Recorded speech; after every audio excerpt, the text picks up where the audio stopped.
so far is this.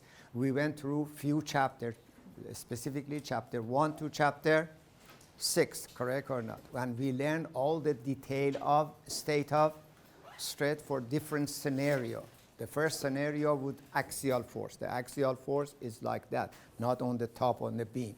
Axial force is when the force is at the centroid of the cross section in the form of a tension or a compression. Then we went, basically there are lots of other material in between, but these are the 4 essential part of every stress analysis in future. Then basic idea is the chapter 3. What was chapter 3 about? This is actually what I'm doing right now, is in a review, is for you guys, is a review as well. In chapter 3, we just put a shaft under torsion, and we found the stresses to be equal to tau equal to Tc over J. Chapter 1, stress sigma was equal to plus minus force over area. Then we went to chapter 4. What was chapter 4 about? Chapter 4 was about the bending in the cross section of a beam, which gives you tension again or compression. And eventually we went to chapter 6, which was the transverse shear that I gave you the formula. You were supposed to give me the homework. I said I would not collect. And that tau was equal to different tau. That was equal VQ over IT. Remember, these are 2 differences. Now, eventually you will end up with this state of stress. I'm going to put that because sometimes we go to chapter 7 without realizing what happened there. Notice, if this is a point on any structure like that, this is the point, if I pull it, I may have sigma going in the x direction. Everybody equal to sigma in the direction, which could be plus or minus.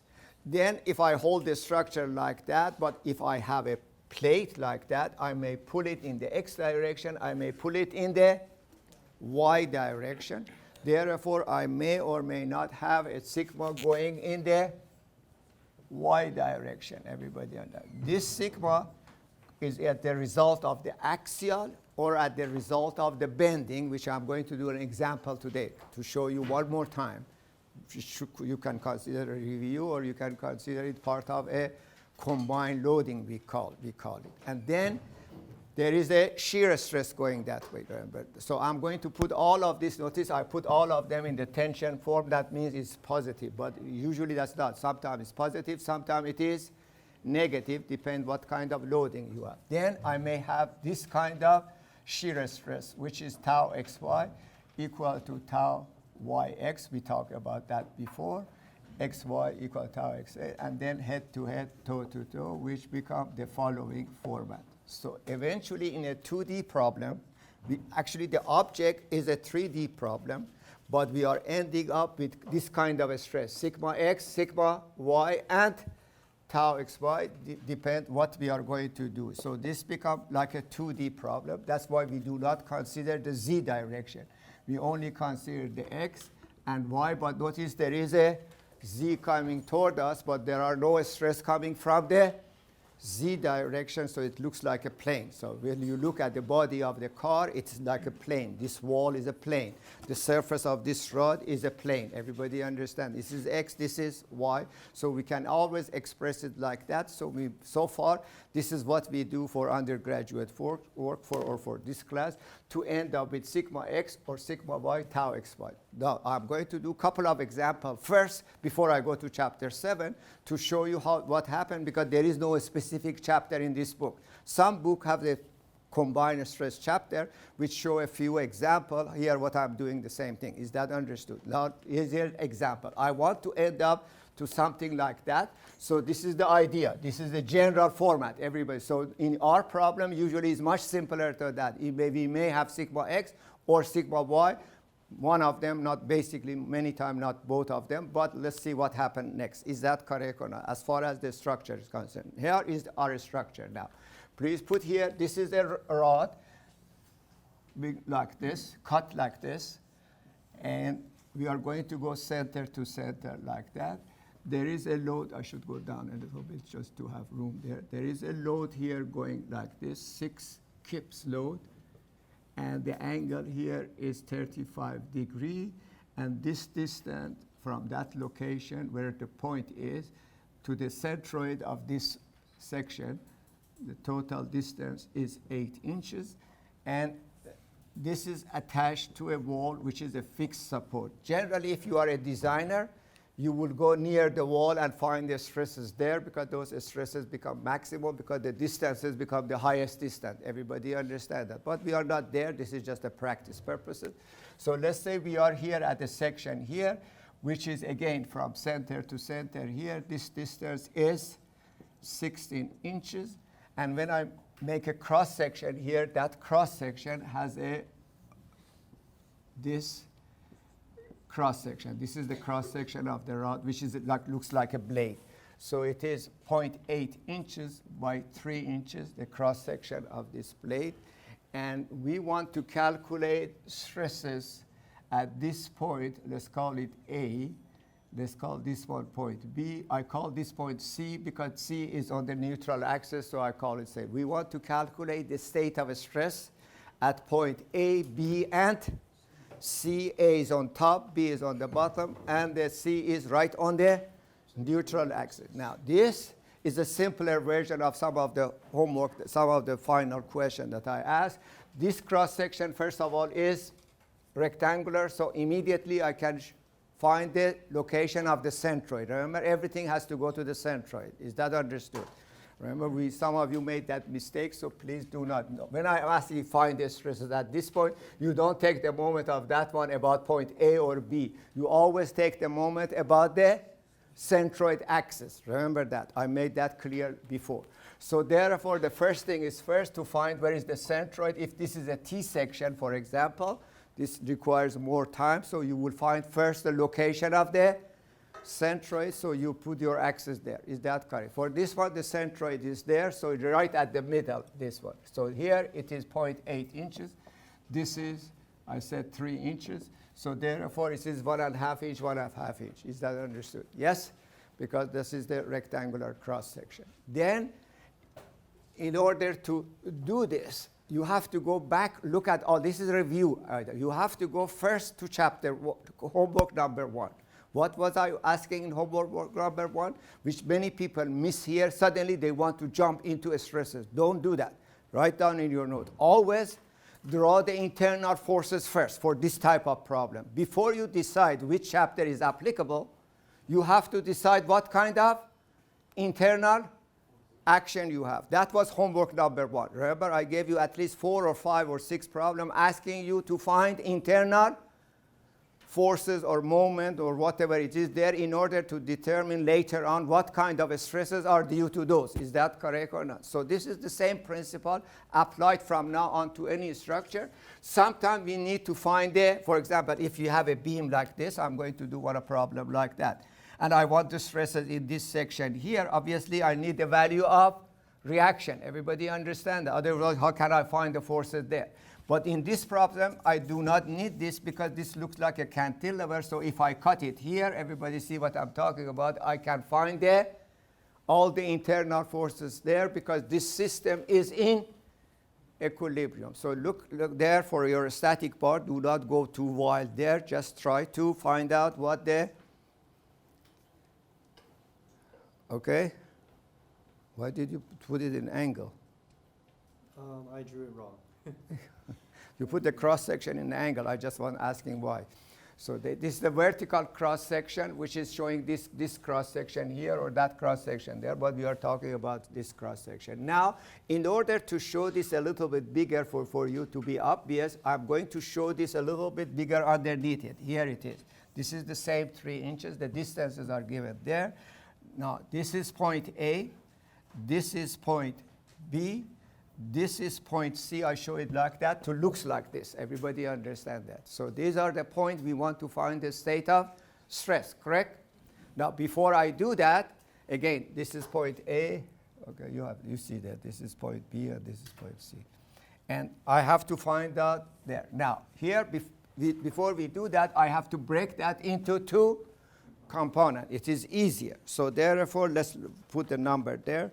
So one is 6 cosine of 35 degree, which is this force here. So this force become equal to 4 4.92. You go to 3G. You can go to more than that. Okay. And this one, vertical one, which is 6 times sine of 35 degrees. So it becomes equal to 344.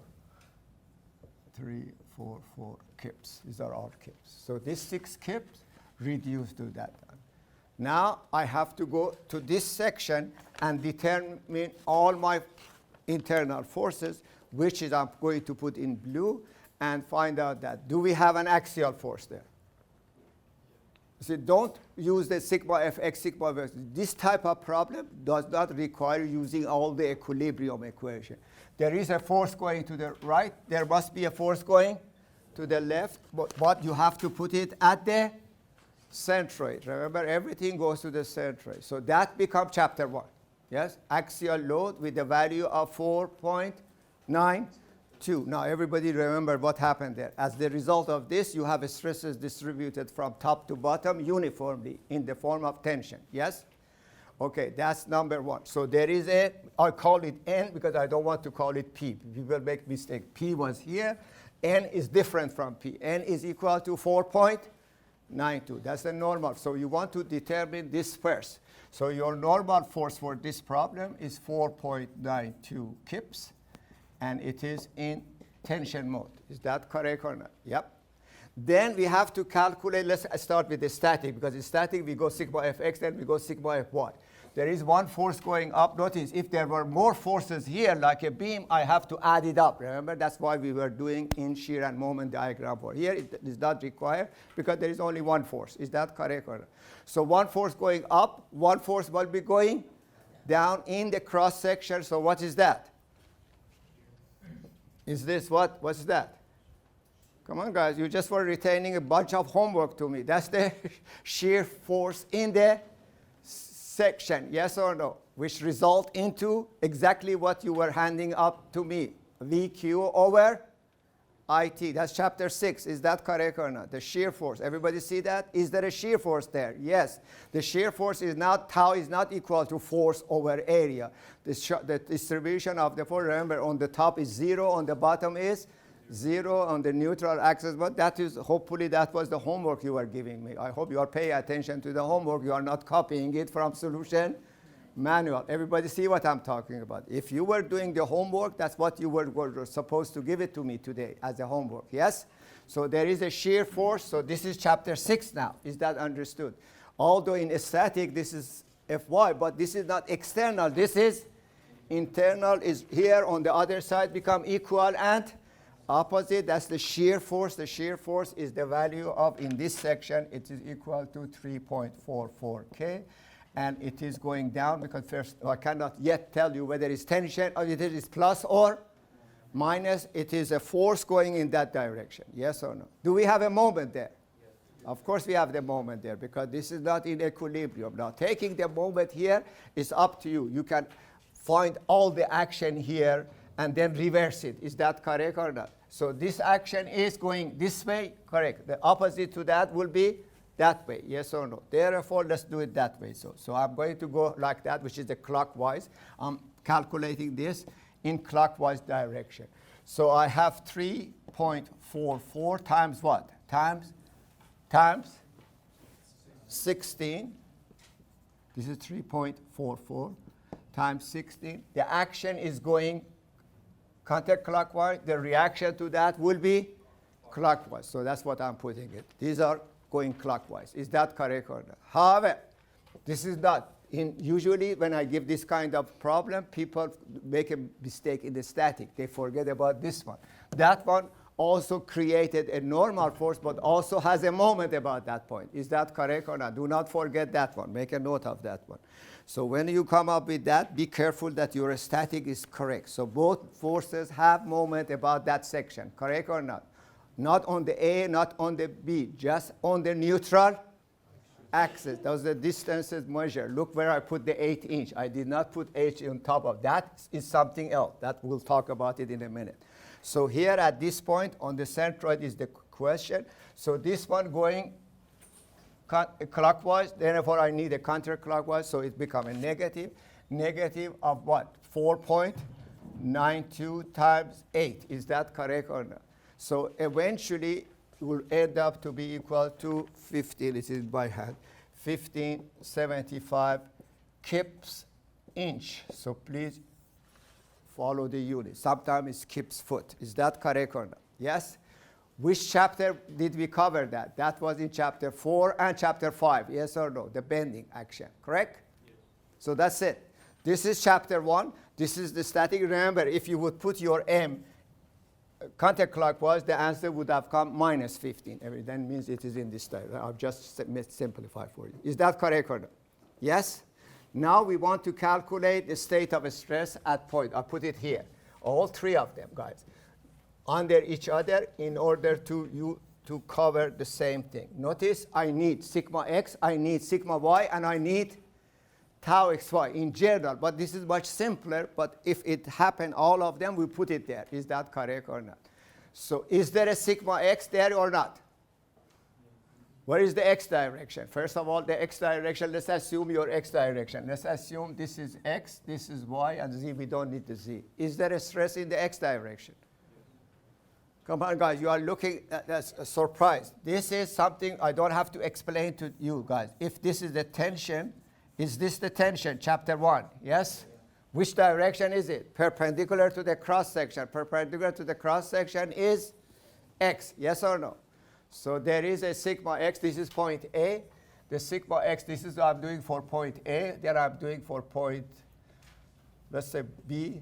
Then I'm doing for point C in that order. Yes? There is a sigma x equal to what? A sigma x, I have to go a little bit quicker, otherwise I cannot finish this. Sigma x equal to how much? N over A, yes or no? This is chapter 1, force over area, correct? So therefore, N over A, is it plus or minus? It is plus because it is in the form of a tension, correct? But it happened, all three of them, A, B, and C. Is that correct? So you have to put here sigma x equal to N over A, sigma x equal to N over A. So far, good. We finished that at the end, after we finished it. Yes? Is there any sigma y there? Is there anything pushing this way? No, of course not. There is no sigma y. None of this problem have any sigma y. So sigma y equal to 0, sigma y equal to 0. You don't have even sometimes to y. There is nothing there. Unless you had the rod vertically. Everybody understand that. Right now, the sigmas are perpendicular by definition, are perpendicular to the cross-section, perpendicular to cross-section become x. Is that correct? Yes? However, we have a shear stress not due to the chapter 3. I'm going to review that for you with the next example. Chapter 3 was the tau equal to Tc over J. This is chapter 6, yes or no? That's exactly what you were doing in all your handout, correct? And that stress tau equal to VQ over IT. But what is the stress at point A? What's the stress at point A? 0, yes or no? So if I put here tau xy, very good. That's equal to 0. If I put at point B, tau xy is equal to 0. But if I put tau xy here for the middle part, what is the answer for that one? Max, yeah, this is the highest value. That's what we want. But we are at that point. I asked that. Because I can change the point C a little bit higher or lower, then you have to use the equation the way I said it. However, this is on the neutral axis, usually the case for this problem. So for point C, I have to put VQ over IT. Now, the next point is whether it is plus or minus. For chapter 7, we need all the pluses and all the minuses. Notice this is plus because it's tension. This is plus because tension. These are 0, so that doesn't matter. Here I have to assign to that a plus or minus. But look what happened here. On the left-hand side of this element, first of all, here is 0, here is 0. You remember that from chapter 6, yes or no? Here is the maximum. It's going down on the left-hand side. That's point C. On the point C, which is here, on the left-hand side, I should be going down. On the right-hand side, I should be going up. Then I have to go head to head. Is this plus or minus? That's plus. Is that correct or not? So you put here a plus. If you end up opposite to that, this is the sign of tau. This has nothing to do with the sign of your shear diagram. Remember that. Those are two different signs. People make a mistake. Always they think the tau, and never mind. That last quiz in ME 219, I asked this last quiz, which is before the final. I asked a question in ME 219. I asked you to come up with the state of stress like that, which is sigma and tau. They put forces there.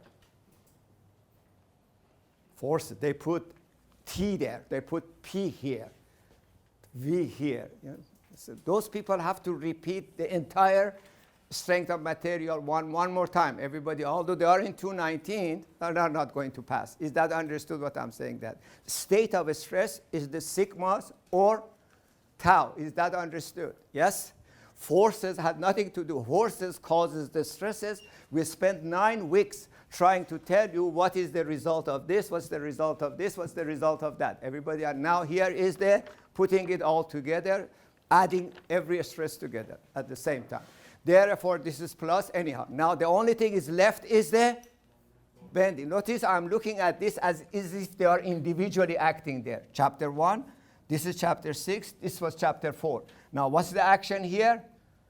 Tension or compression. Look at this direction of the moment. Here is compression, here is nothing on the neutral axis. Remember the neutral, that's what we draw the shear again. For that one, the stress is like that, guys. This is a stress for N. We went through that many times. The top is compression, the bottom is tension, and the distribution is like that. Is that correct or not? So for any other point, you have to use Y. Is that correct or not? For top and bottom, you have to use C. So on the top, it is maximum tension. So there is, which direction is that? Look at it, most important. It is not in the direction of the Y. It is still in the direction of X perpendicular. So I can add that to the previous one. These two will be like eccentric loading. But this is tension, this is compression. So for point A, I have to put minus MC over I. Yes or no? For middle point, I should put nothing, because the action of the moment there is 0 because it's on the neutral axis. And for reverse, because I put it here. For the neutral axis is this one. For the neutral axis, I just changed the order for the other, because I went from top to bottom.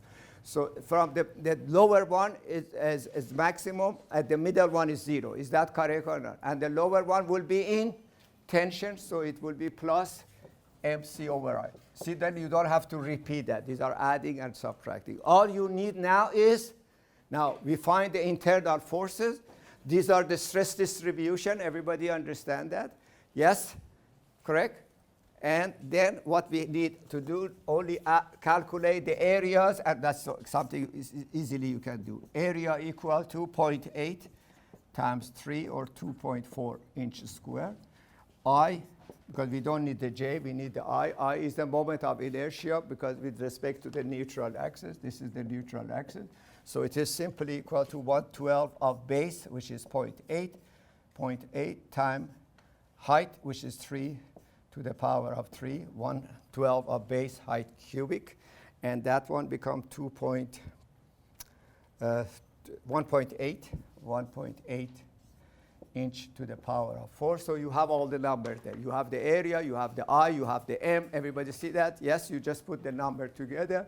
So this one becomes, I just put the number there for you guys, 2.05 plus minus 13.12 for a net result of minus 11.07 KSI, or you can round it up to 3 digits, which is 11.1. Is that correct or not? But it is in the compressive, then 0 and 0. So all I have here, guys, this one, 11.07 KSI. Is that correct? There is nothing else at top. Is that correct? Yes? Okay. For the middle part, I need to, no, for this, I put the lower part here first. So for the lower part, this becomes 2.05 plus. That's why I put it this way, in order for you not to repeat your calculation. Usually ends up like that, especially when it is symmetrical. If it is not symmetrical, then the C's are a little bit different. You can handle that easily. So this one becomes 15.75 or 77 KSI. and 0, 0. And for this one, become equal to. So that one become a tension. This is point B, which is a tension of 15.77. For this one, we have a tension of 2.05 only, nothing else. So we have a sigma x of 2.05. No sigma y, but tau, we have to calculate the tau. The tau was your homework right now. So let me do that one more time. The tau equal to, this is not a torsional shear. This is about chapter 6, not chapter 3. Is that correct? Yes? And then let's calculate that one, and that one becomes the shear force. You already have done your homework, so you are very fresh on that one. The shear force is how much? The shear force is 3.44. The sign is positive because it ends up like that. So I put here a positive 3.44. Then I calculate the Q last. So I need the Q. And then I is already given 1.8. What is the T? Inch to the power of 2. The T is already given. The T is, you see, this is what we are doing. We are cutting it here. This is the T. We said we talk about it. You had much more complex problem than that. And that's the Q area. Yes or no? Correct? Because you are on the neutral axis. So the T is how much? The T is 0.8, correct? And the Q, let's recalculate that. The Q is Q, that blue area with respect to the neutral axis, which is 0.8 times what? Times 1.5 times what? 0.75. Perfect. Everybody knows. In other words, this area, which is 0.8 times this distance, which is 1.5 inch, then you put the mass here. You won't take the moment about here. So you have 1.5 divided by 2. Is that correct or not? So that's it. So you calculate that one, and that one ends up to be equal to 2.15 plus, of course, KSI, which is you drawing it plus. So you have this one, 2 points. So suddenly you see in the book a bunch of this given in chapter 7. So all I want to tell you, these are coming from chapter 1 to chapter 6. So this one was a simpler version of that. Everybody see that? So it was eccentric loading, but it covered 3 chapters. The only chapter is not here is the torsion. So that was obvious because the cross section is a rectangular cross section, and torsion, the only torsion I showed you was for the circular. Remember that? That's the key for you. So if it is not circular, it does not have any torsion. Everybody see that? I don't want to tell you that. You should know that. But if there is a circular, maybe there is a torsion. So that's what I was showing you. Now I do another example. So if you have a pipe like this, for example, you put a force here, and this is force. Notice this is going to turn this around this way. Is that correct or not? This is creating a torsion like that. Is that correct or not? So this rod will be under torsion. Everybody, and under bending and under shear, everything is there. So all 4 chapters is there. Is that understood? We get to that next. I'm probably hoping to have to get enough time after I cover chapter 7. Then now I'm going to do another problem for you, which is in your handout for the Mohr circle. But don't look there. Let's go through another example with a few ideas there represented to you now. Anytime I ask you the state of stress, this is the state of stress. You should end up with sigma x, sigma y, and tau. Many of them are 0, so don't worry about it. Is that correct or not? If it is axial load, you only have a sigma there. Everybody understand what I'm saying? If there is only a shear, you have only shear, not the other one. But what is important here, just for the review, this sigma x coming from 2 sources now, as you saw me here doing it. One comes from axial, one comes from bending. Now, you see, you can do it either way, horizontally, so therefore, write it down. This is what you see in your handout for the chapter 7.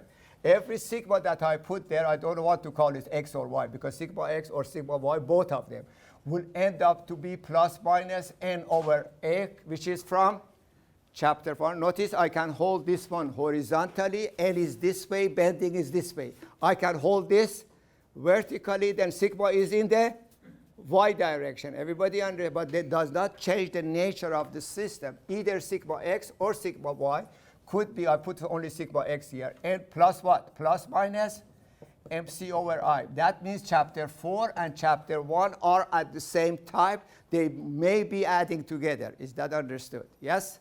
As you saw it here. Did you see that? Which was like eccentric loading as well, yes? Where is the taus coming from? You saw what I did here. The tau xy was coming, sigma y is similar, so I'm not going to put it there, but there will be different m, different direction. But the tau xy coming from which source? You just saw me doing plus minus.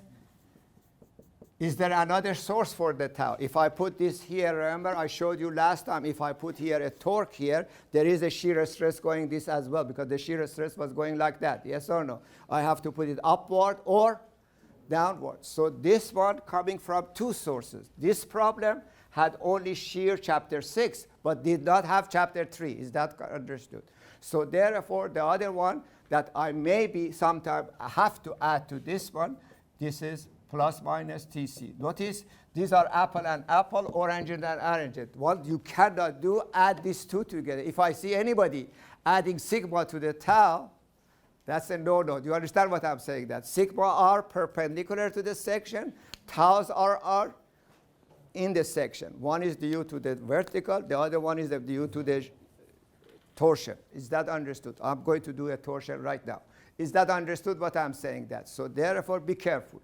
Now the second problem. Did you see what happened here? You get a system like that, you have to go first. Step 1, do the static, find the internal forces, then go through chapter 1 to chapter 6, which you are all familiar with the basic idea that you don't have to worry about temperature, this and that. Those were extra problems. Is that understood? That the idea of a stress was presented to you in different chapters. Yes or no?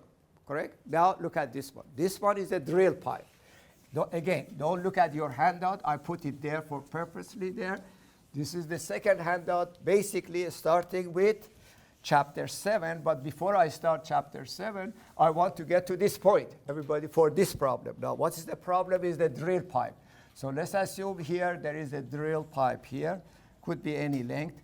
And then in order to be a drill, you go buy to Home Depot, buy a drill, one of these electrical drills. When you put it against the wall, if you don't push it, it doesn't do you any work because that engine is running to create a torque, everybody under. But as long as you don't push it, then nothing happens. Then you have to push it. So the drill action is a torque plus a force. Is that correct? So if I want to drill this pipe down on the ground for soil exploration or for oil exploration, I have to push it down. Let's say there is a force of 5,000 pound force being pushing down this drill, which is similar to this pipe, guys. Everybody understand that? Yes, similar to that. This is corrugated, just for. Then I need to put a torque here, T, and I believe I give you the torque of 500 pound-foot. And at this point, again, like before, I want to find state of stress. Question number 1. In this problem, notice the previous problem, I gave you all the distances, 8 inches, 16 inches. Here, I'm not giving you any distance from top or bottom or side. My question, the first question I'm asking you, these are all review, guys. Does it make any difference where I'm finding the state of stress? Should it make any difference or not? And if yes or no, you have 50-50 chance to tell me yes or no, or which one is correct or why. Does it make a location of the point that I'm finding the stress? Should I give you distance or not? No, why not? Correct. What? What? Say it something that everybody can hear it. The internal forces. Total forces? Internal forces. Yes. Are the same throughout. Internal forces, no, the stresses are the same, you want to say. Yes. Notice what happened, what he's saying, which is correct, is this guy. If I have here a rod and I put it under compression, when I cut it here, everywhere is the same, from top to, not considering the concentration factor, remember what we were talking about. If we are at the middle, no matter where I cut it, the stress is the stress due to the force. Force is the same, stress is the same. Force sigma is all around equal to P over 8. So it doesn't matter whether you are here or here, you're here, there, or here or there. Is that correct or not? How about the torsion? The same, correct? Now, nobody sees, everybody's quiet. Did you understand what I said? If you cut it here, what's the torque? The torque is the same, yes or no? On the bottom goes, if this is counterclockwise, on the bottom goes clockwise, on the lower part again goes counterclockwise, yes or no? but doesn't make any changes. You cut it there. Torque is the same. And not even that, the stress is the same also. These are the things you should remember. Now, what I did in this class, I hope you realize that. I spent about 15 minutes at the beginning of each chapter trying to tell you how the stress is being distributed over the cross-section. If you are still looking for TC over J, I will give you the TC over J. That's not the problem. I'm looking exactly for this question and this answer. The stress on the cross-section of a shaft, how does it distribute? Come on, guys. You know the answer. If it's like that, if I have a torque here, now if I put it this way, at the center is, then it is circular, yes? So it is circular and maximum is on. So does it make where I am? So top to bottom doesn't make any difference. This is so I don't have to give you any location. However, if this was a beam, and I put a load here, this M and this M and this M are different. Everybody understand what I'm saying that, yes?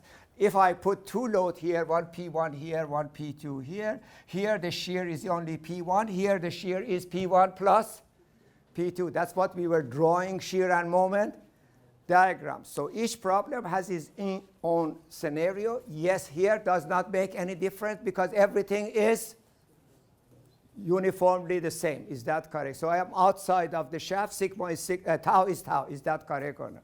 Therefore, yes, does not make any difference whether you are here or side. Notice this problem changes as soon as I put here a P like that. Everybody understand? That P causes this to bend. And then bending here. So that problem becomes significantly more difficult. So I give it in the quiz to you. Is that on the final? No kidding. Is that correct or not? Everybody understand what I'm saying? But the point is you have to understand the static of it.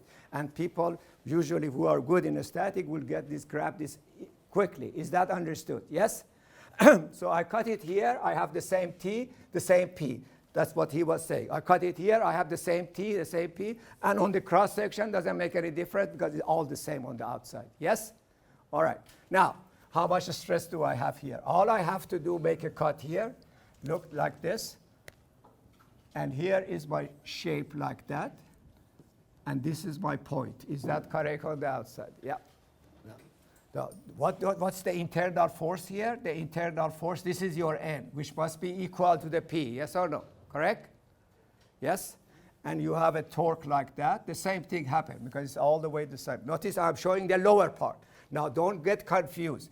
The upper part, this side and this side are in equilibrium, but we don't have to do that. Anytime I put here will be equal, and notice this has to go like that, but still it is in compression. But on the lower side, again, this is with this in equilibrium. This and that is equivalent. I mentioned it before. Is that understood? Yes? So you don't have to reverse everything. You can look at the action or the lower part. You are OK. Is that understood what I'm talking about? One more time. I'm going to show that a little bit bigger here like that. So one more time, notice what we are doing. If you cut it at that point where it was, here the force become equal and opposite. Here I'm looking at this side. Is that correct or not? Yes? Which I showed you here. Is that? Then this is going counterclockwise. This must be going clockwise, and this must be going counterclockwise. These two are in equilibrium. This and that are equivalent. I usually show the equivalent because it's easier. So it's the jumping to the other side. Nevertheless, there is a normal stress here. That normal stress in the compression. So at that point, I have a sigma x, no sigma x, but I have a sigma y equal to minus p over a. All around, doesn't make any difference, but for that point that I selected, it still is minus p over a. Everybody agreed or not? Very simple. Again, chapter 1. Sigma y, but this time it is not in the x direction. So if I'm choosing this as x, this as y, so my stress is not in the x direction, my stress in the y direction. So I'm going to show my state of stress bigger here. So I have this sigma, and that sigma is in the y direction, and that is minus p over a or n over a. Is that correct or not? Yes? Okay. How about tau xy? Now, look what happened here. Due to this torque, you have a shear stress. I showed the shear stress now in maybe purple. The shear stress, this is counterclockwise, is going that way, yes or no? So on top of the element is going to the, that way, yes, to the right, this way, if you're looking this way. Is that correct or not? Yes? Then on the bottom, it should be equal and opposite. Then you have to go toe to toe, head to head. So this will be the state of stress for this drill, which consists of one sigma vertical, which is compression, and one torsion, yes or no, which is tau xy. What's tau xy equal to now? Is it plus or minus? Plus. So it is plus. I put it in color that you see where that was going. That's all you need to calculate. Is that correct or no? No.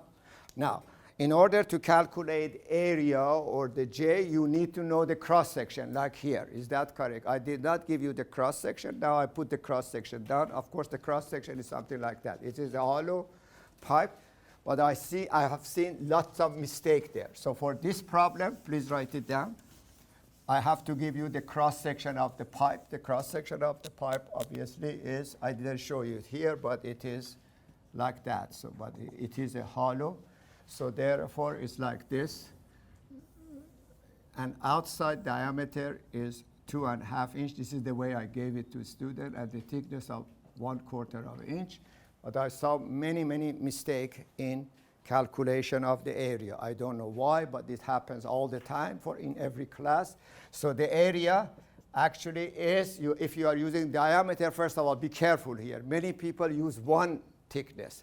When I said the thickness T equal to 1/4 of an inch, notice 1/4 is here, 1/4 there. But people forget about that for whatever reason.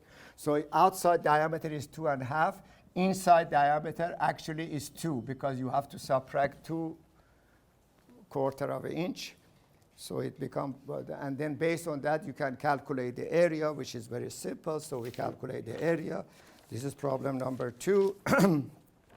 So area become pi over 1.25 square minus pi times 1 square. Many people put pi times 1 minus 25 minus 1 to the power of 2, which is incorrect. You have to calculate area outside minus area inside. Everybody understand that? In other words, don't write it like that. Pi times 1.25 minus 1 to the power. That's absolutely incorrect. Everybody see that? Yes? So therefore, that's the calculation. That's 1.77 inch to the power. The same thing for the J. We don't need the I here. The J is pi over 2, not pi over 4. I is pi over 4.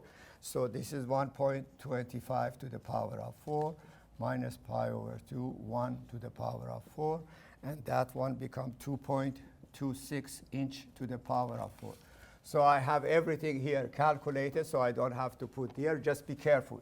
This becomes minus 5,000 pounds divided by 1.77 inch square. So it becomes minus 2,820 psi, or pound per inch square compressive force. The problem is very simple. This one becomes plus. Now, the only problem I have seen people have, they forget about the unit again. Many people forget about the unit, including you guys. You write your number without putting a unit. You are bound to make mistake. Everybody understand that. So watch out for that one. Everything should be in inch. Therefore, that 500-pound foot become multiplied by 12, because each foot is 12 inches. So therefore, it becomes that many pound inch times C. C is the outside radius, which is 1.25 inches, divided by J, which is 2.26. So this one ends up to be 3,320 psi. So we solved the state of stress for this pipe, which was very simple. It consists of a one normal stress in the y direction and one circularly distributed tau around the circle outside. Everybody remember chapter 3, yes or no? As I said, this is a good review of everything we did from chapter 1 to chapter 6. Once you understand this, You should be home free from there. It never changes. You have to just consider the direction going to the right and left. However, I want to give you another format too. Sometimes you hold like that, the torsion goes like this. Is that kind of like that? So your point is here, yeah? Or if it goes like that, doesn't make any difference. Again, the torsion goes like that, goes this way or that way. Is that, you have to determine where is the point, whether it's going upward or going downward. But you have two of them, one due to the torsion, the other one due to transverse shear, chapter 6. So if I have a force here, that causes the same tau. That's why I put two of them together. Everybody understand that, yes? These two are added together. Those are apples, these are oranges. What you cannot do, add this to that or add that to this. Everybody understand that? That's a no-no. Anybody who does that, that means doesn't understand anything about the state of the stress or entire strength of material, because that's obvious, that will be the case. Is that correct or not? Now, we are done with that one, so now we come up with our state of, we don't need any of this, so let's erase that. Now, here is the point that chapter 7 now started suddenly, so let's erase that, erase all of this, and now you have to be very, very careful about the discussion we are going to have from now on, which is the most important part of any stress analysis in future. Yes or no? Look what happened here. I have that sigma equal to how much? Negative, because I'm showing it, 2,820 psi. Is that correct or not? Yes? There is no sigma x for this problem. So be it. So sigma x is equal to 0. Sigma y, write it down, minus 2,820 psi.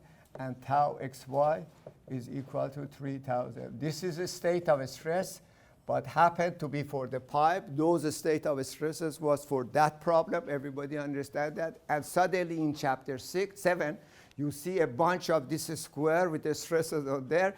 Those are coming from chapter 1 to chapter 6. Everybody understand? However, since this has become a long project, we start from here. So we give you the state of the stress. Now we want to do something about it. So this is 2,820. So I'm going to put it here because I need the board now. So I'm going to put it here. This is, one more time, 2,820 psi. And that is in the positive format, which makes it like that, 3,320. This is symbolic way. This is the way we have written it. Always we end up in this problem, there is no sigma x, but there is sigma y, tau xy. As you see it, I use those formula to get there. Is that correct or not? Yes? Now, here is the problem with chapter 7, or the question of chapter 7. Everybody see this pipe? This is what we did. This was the pipe. I push it, I twist it, and I got the stresses here. Everybody see here, there is a glue here. Everybody see that? If this pipe built the way it's been built, so you got the paper or go around the drum, fold it like that, and glue it here, wouldn't you be interested to find the stresses along this glue? Yes, because if I really twist this, you will see that. You take one of these at home. You have many of these at home. Go to the kitchen. Anytime the paper is finished, inside of it is one of that. Then take it and twist it like that. You will see this glue will come off. If I do further, you will see that. Actually, somebody took it to test it the other day in the other class. Look, it damaged here. And he was sorry that he damaged my pipe. I said, don't worry about it. You find the stresses going in that direction. Is that understood? However, this and this are not parallel, or should not be parallel. We'll go to that in a minute. So aren't you interested to find the stresses along this glue, which is not on the x direction, it is on the x prime direction, yes? So the next question is this. If this is the x and this is the y, would I be interested to find this x, and this angle is going theta. So the question is, I give you the theta, and you want to calculate the stresses going in the x prime and y prime direction, because there is an x prime here, and there is a 90 degree to that will be y prime. So the whole axis of x, y have been rotated theta degree. Have we done this problem before? You should know that. Have you done this problem before, guys? Yes, we did. It's in your note. Anybody has their own note, week 1 note or 2? Week 1? Go to your note, guys. Go. You can see that. Go to week 1 note. When we had an axial load, we didn't do it for this problem. We did it for only axial. The question was this, guys. We did it like this. Now, if I put it here, now suddenly you remember. Is that correct or not? This one gives me sigma equal to force over A. Here it is. Is that correct or not? What do you think we did there? Instead of cutting it in the x and y direction, suddenly I cut it in the x prime and y prime direction and end up stressing in that direction. Yes or no? Do you see that? Okay, give me sigma x prime. Or sigma, yes, sigma x prime was equal to what? Was equal to sigma x times what? Cosine square theta. Is that correct or not? However, in this problem now, the only thing that is different is I may have sigma x, I may have sigma y, and in this one I have that. Now I'm going to go general now. Leave that problem aside. Let's understand what we are talking about. Then I come back to this problem. Is that understood? Yes? In general, we may have now sigma x, correct or not? Which is that problem in chapter 1. Is that correct? In chapter 1, when there was only sigma x, nothing else, when I turn it, I found sigma x prime and I found tau x prime y prime. You remember? At that time, they call it tau theta. I said it is better to be calling it sigma x prime and tau. Is that correct or not? Remember? Sigma x is equal to P over A. Is that correct? Which we call it sigma O. Is that correct or a sigma original? Then when I turn it around, when I show it like that, there was a sigma x prime here. There was a tau x prime there. You remember that? Yes? That's exactly what I'm looking for. But the only problem is, instead of 1 sigma, how many do I have there? I could have sigma x. Then I have to repeat this 3 times. I have to once they did it there for sigma x only, yes? Then I have to do it for sigma y. I believe I give you one example like that. Then I have to do it for this one as well. So then I have to go here and find the contribution of each one and add it together. If I do that, which I don't have time to do it, I usually don't do it for any class, don't get me wrong, because I'm not doing it here, because we never do it for ME 218, because it's in detail, it's in the book.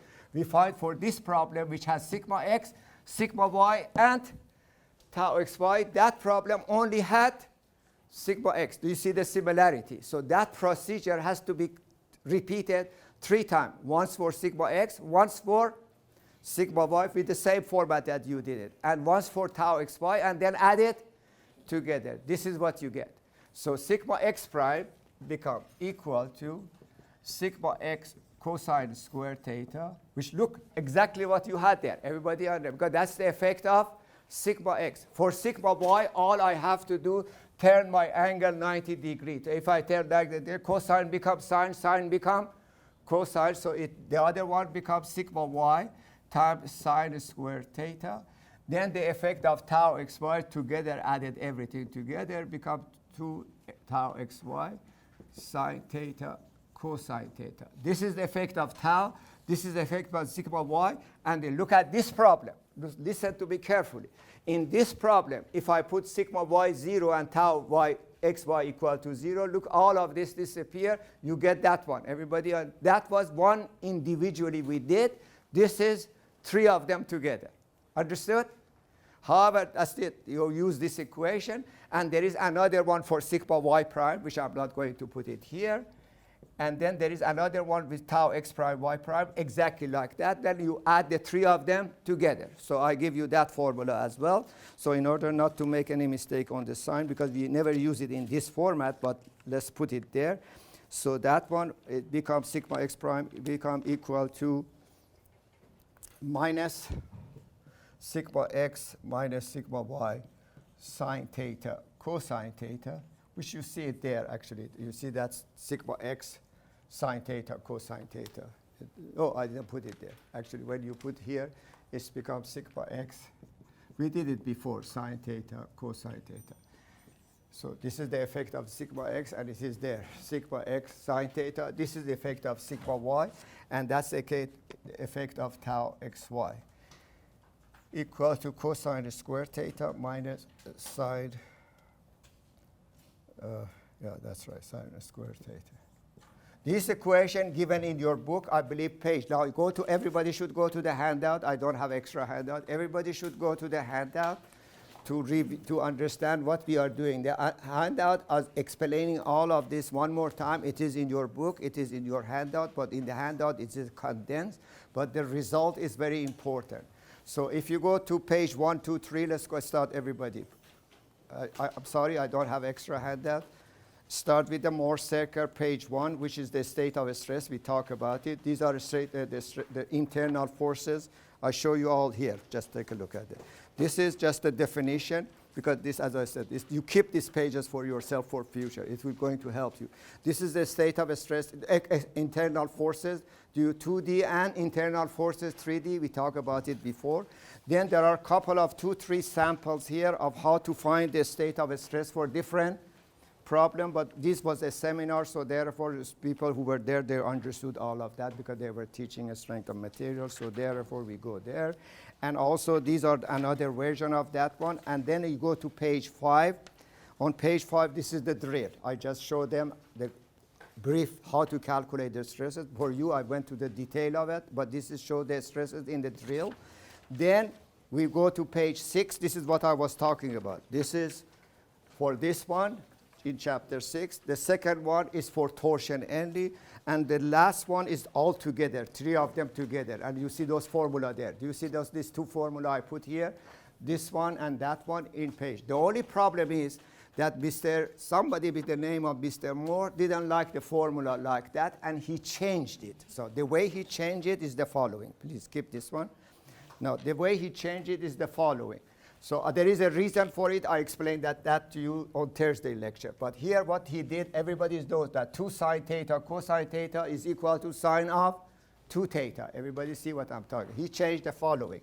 He used sine of 2 theta instead of that, 2 sine theta cosine theta. Then he used cosine of 2 theta equal to 1 plus cosine square theta divided by 2. In other words, all the cosine square theta is sine. There is a reason for it. He makes it more complex, but there is a reason for it. He changed it to that, and also sine of 2 theta to be equal to 1 minus cosine square theta divided, or something like that, so divided by 2. But nevertheless, when you do all of that, this 3 equation, which is on the bottom of chapter 5, goes to chapter 6, become equation 7, 5, 7, 6, and 7, 7. Do you see that? You already marked it yellow. Very good. How did you do that? You knew that? Okay, so go to page 7.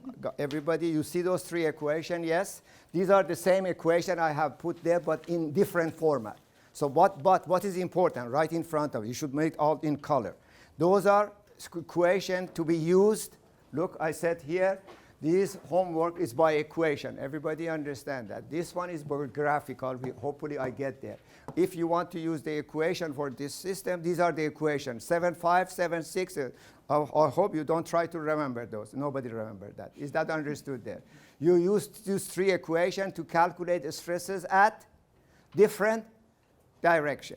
Yes? That's all you have to do. Of course, this will not be a very good question for the final. I give you the equation. I give you the theta. You just plug it in and multiply. No, that's not. Thank you. That's not a good question. Everybody understand that. However, I'm going to do it for my pipe. Is that correct or not?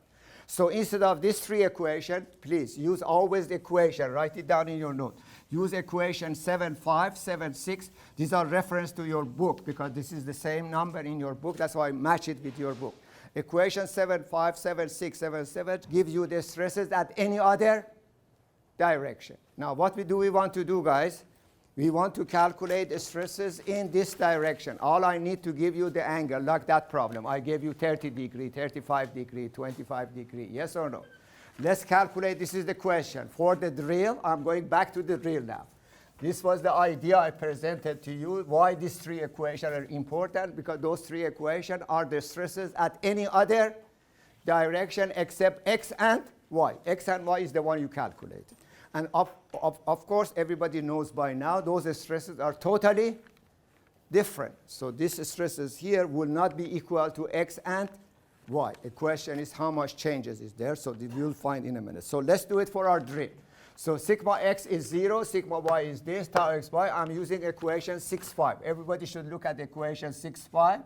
So I put here 7.5, I'm sorry. Equation 7.5, which is sigma x prime. Yes or no? All I'm doing, plug in the number. As I said, this is not a good question to ask for your quiz. So this is irrelevant, but we have to do it anyway. Is that correct or not? Yes?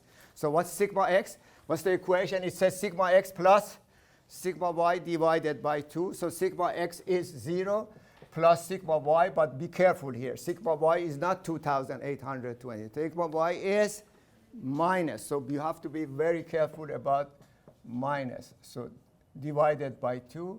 Then you have plus sigma x minus sigma y. Everybody looking at those equations or not? You need to have those equations in front of you in order to understand me what I'm doing there. Is that correct or not? What is the next one? Is sigma x minus sigma y divided by cosine of what? You have the cosine of 2 theta. Yes or no? Now I have to give you the theta. So let's assume theta is given to you equal to 22.5 degrees. This is the data usually will be given to you. For this problem, I'm assuming the direction of the glue is at 22.5 degrees like there. Here, this angle was theta. This angle is also theta. Everybody understand that? So theta is given to you from x to x prime is at 22.5 degrees from problem to problem. That changes. For this problem, for the drill problem, this is the drill, so you want to write it down. So that is, theta is, this is your state of stress, this is your theta, and then you come 0, minus time minus become plus, divided by 2, time cosine of 2 times 22 become 45 degrees, plus tau xy, so it becomes tau xy, which is 3,320 times sine of 2 theta become 45 degrees again. So that would be your sigma x prime. As I said, this is just math. There's nothing there to worry about. Is that understood? Yes? However, watch what I'm doing here and follow it like that. Sigma x prime become minus 1,410 plus 997 and plus 2,347 or become 1,934 psi. Previously, on the original one, sigma x was equal to 0. Now suddenly I have a sigma x prime equal to 1,934. It's not in compression, it is in tension. Yes or no? Do I have a sigma? Let's calculate sigma y prime first. Usually that's what we do. We go to equation 7.7. So we go to equation 7.7. These are the same number. Now notice what I'm saying that. Do not repeat this. These are the same number with a different sign. So please look at the picture. It's all the same. So this one will be repeated. That's exactly the same. This is negative, and this is negative. Is that correct? So please do not waste time recalculating because they are very similar to each other except with the sign. Is that understood? Yes? Look at the equation again. 7.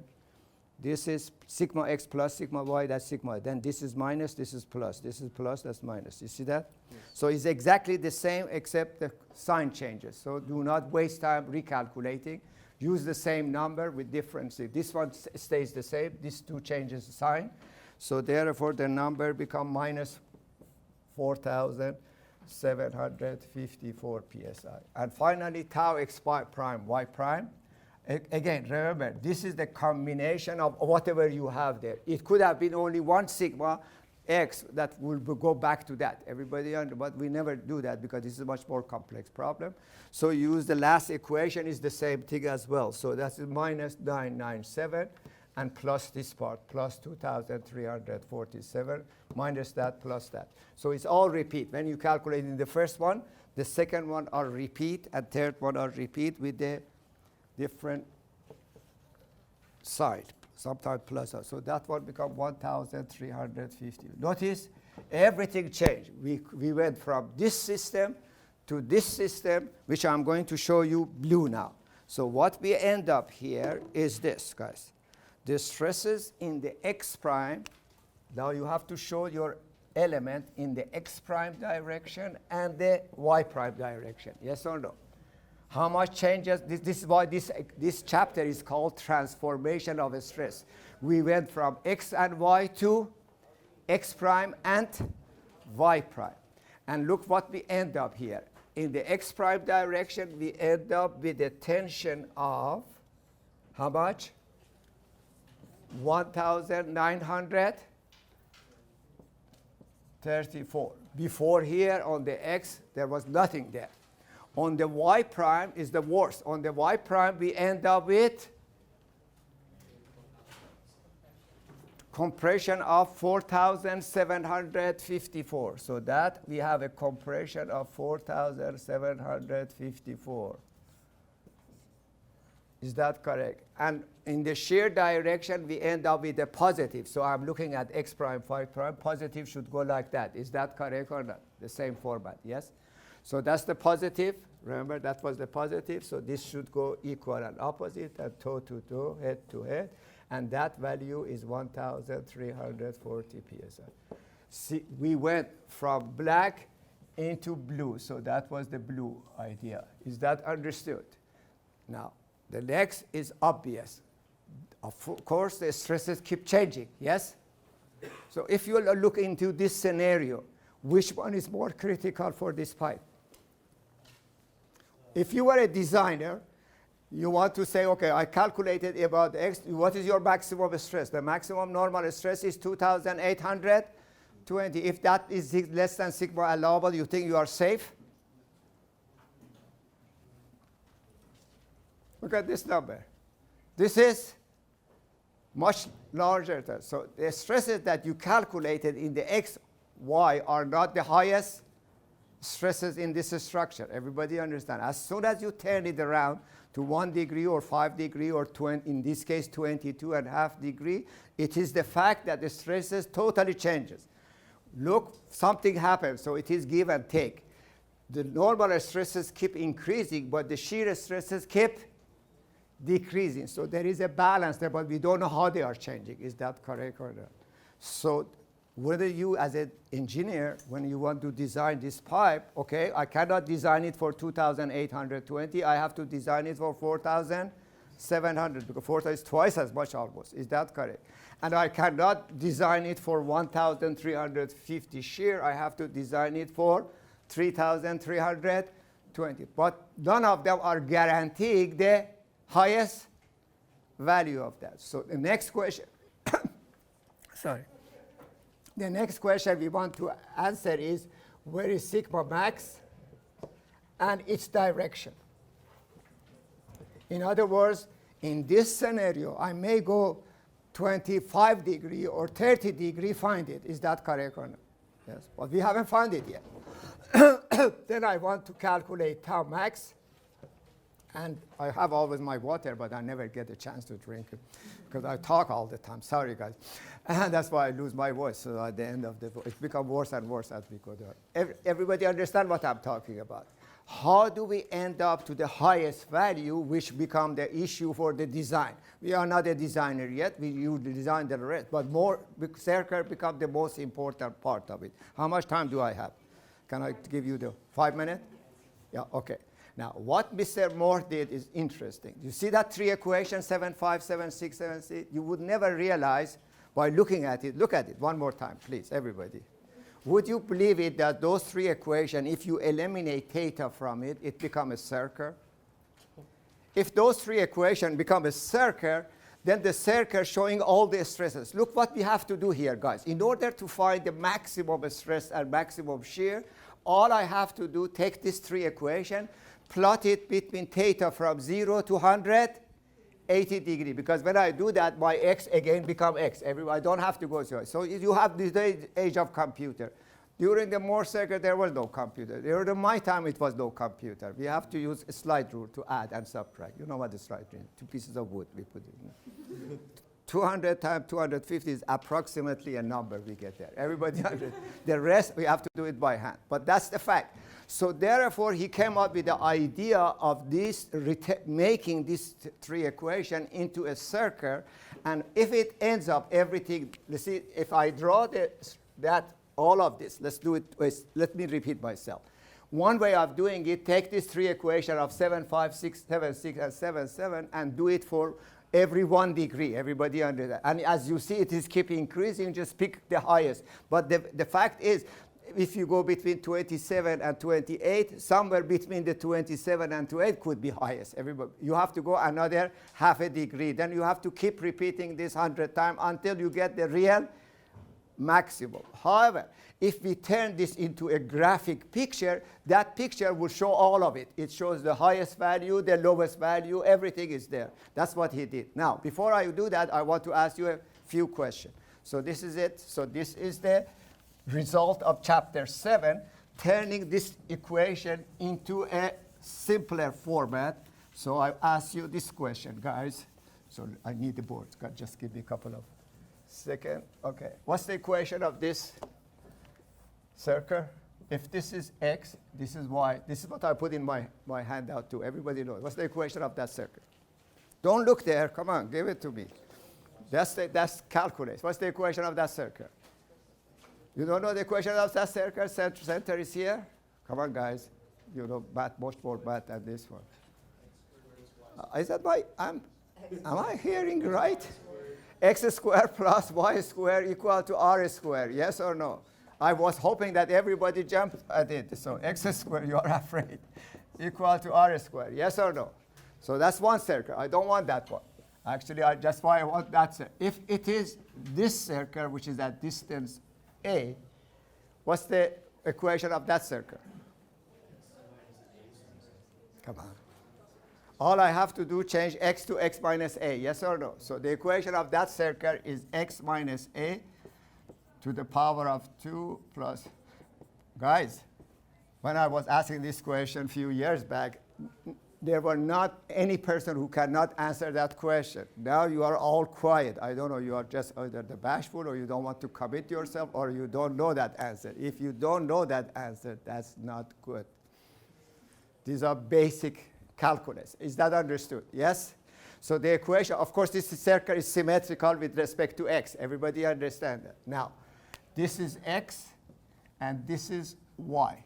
Now, before I go through that equation 7, 5, 7, 6, I'm going to change that one purposely. This x and y, I'm going to change it to this color one, purple one. If I make this one sigma x, and I make this one tau. Notice this is totally different coordinate system. It has nothing to do with the x. But what's the equation of that circle now? In the system of sigma x and x become sigma x, y become tau. So the equation of that circle is sigma x minus a squared plus tau xy squared. So tau, let's put the tau in general. Sigma, because we don't know which is which at this time now, equal to r squared. Yes or no? Correct? So if I find the circle, those three equations that you saw is this, believe it or not. How he discovered it, we don't know. Maybe he was dreaming at night, but nevertheless, this is what I did. I want to go to do that, and then I will start next time with that. Now, give me the equation 7, 5, one more time. Sigma x prime equal to, I put it here, now let's put it in black. I know that, but you should give it to me also. Sigma x prime is equal to sigma x plus sigma y divided by 2, correct? Plus what? Sigma x minus cosine of 2 theta, yes? Plus tau xy sine 2 theta. Then I don't want the sigma y prime because that's irrelevant. I need tau x prime and y prime equal to what? Negative sigma x minus times sine of 2 theta plus what? Tau xy times what? Cosine of 2 theta. Okay? Those are those two equations. Sigma y prime doesn't matter because, as I said, if you are good at calculus, you know that all you have to do is turn the theta into theta plus 90 degrees, so that becomes irrelevant. These two equations, this is what he did. First of all, he called sigma x plus sigma y divided by 2 as sigma average. Everybody understand that? So that is this one. Then he took this to the left, so that becomes plus. This, you should do the same thing. This becomes, this goes to the other side. Is that understood? Yes? Correct? Then he did this. He squared this. You want to write it down in your note. This is very important because you don't find this in many books like that. I don't think they are doing it this way. So he squared this, and then he added together. Now, if I add it together, notice I get similar to what I did. The left-hand side you will get. Let me put it in blue. In the left-hand side, you get sigma x prime minus sigma average square plus tau xy square, which is this plus that. Everybody see that? This big R equal to all of this is your R square. Is that? But it is much simpler than that. You have sigma x minus sigma y divided by 2 square. Then you have cosine 2 theta square. Here you have sine of 2 theta square. Sine of, because you have to square this, you have to square this, and then add it together. Yes, this becomes cosine 2 theta square. This becomes sine of 2 theta square, so it becomes 1.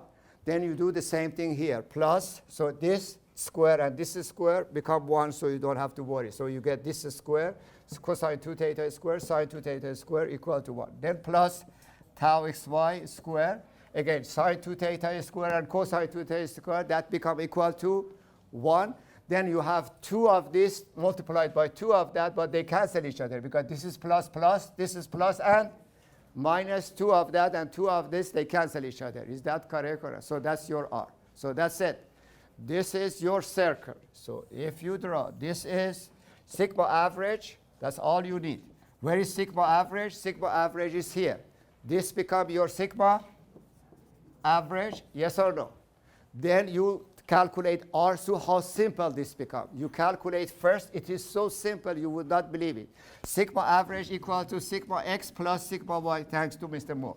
Sigma x plus sigma. Then you calculate your R. Of course, R equal to square root of this. Everybody, this is given. I don't have time to add. This is R square. Everybody understand that? Yes? So let me put it there. That becomes sigma x minus sigma y divided by 2 square. That is plus. This is minus. Plus tau xy square. So it becomes a number in number. So you put that here. Let's say this becomes 20. The R becomes 5. You draw a circle of that one. Now, where is the highest value of the sigma? Do you see this circle? This circle represents all those calculations between 1 degree to 180 degree because there is, I eliminated the theta. Everybody see that? Or Mr. Mohr did, not me. Okay, Mr. Mohr did eliminated theta. That becomes a circle, yes? You plot the circle. Where is the highest value of the sigma, guys?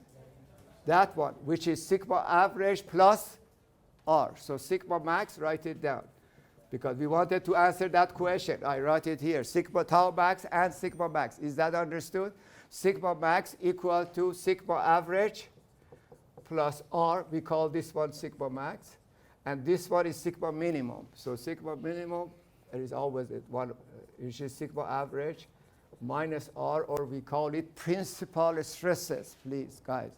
These two are principal stresses, which are very important. No matter what you do or what you design, if you want to finish the design, you don't stop here. You don't start at 22 degree or 50 degree, this and that. This has to go through the Mohr circle to find your principal stresses. Then you use design. You use this for the design. If that is less than sigma allowable, then you are safe.